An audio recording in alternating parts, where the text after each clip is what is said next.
Now in this particular video we will be talking about limitations of Ohm's law. Now what we have found is that Ohm's law, even though it is valid for a large number of materials, sometimes we can see that there is a deviation from this particular law, and the law was V is directly proportional to I, or V is equal to IR. So this was the law that we are talking about. So now if you see, if you try to plot a graph, say suppose this is a graph. Say suppose if you take potential in your y-axis and you take current in your x-axis, then you will see that, say suppose this is a slope. This is the slope that you should have. This is a straight line because V is directly proportional to IR. So we should have a straight line, but what we see is initially it follows closely with Ohm's law, then later on we see that there is a deviation. There is a deviation. So this deviation is the limitation. There is a deviation.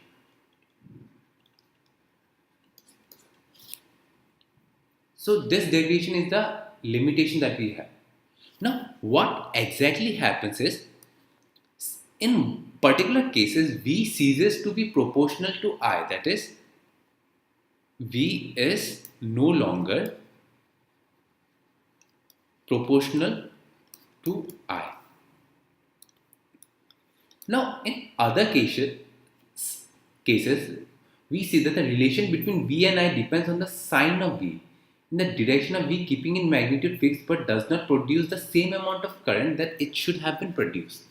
Now, if you're increasing the potential V, we should see a steady increase in current I.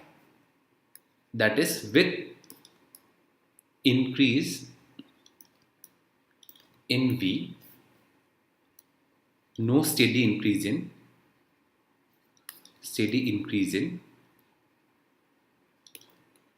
I. So these are some of the deviations that we can see. Another type of deviation that we see is the relation between V and I is not unique. Now, the third type of deviation, it is said that the relation between V and I is not unique.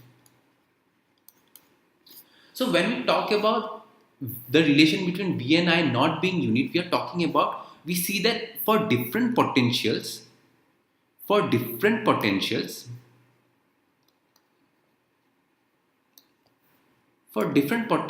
you have same current.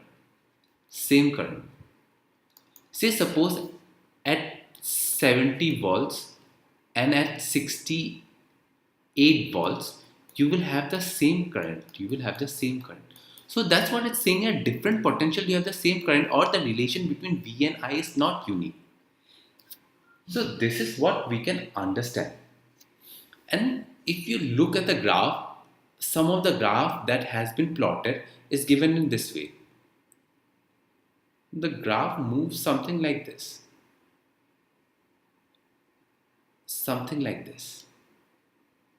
So if this is my potential V and this is my current I, for negative potential you have negative flow of current. See, this is I minus, this is I plus. So because of this graph, you see that for different potentials, if you have the same current, or for the same current you have different potentials. Say for this you have the same current over here. So if you look at this particular region, it's almost a slope.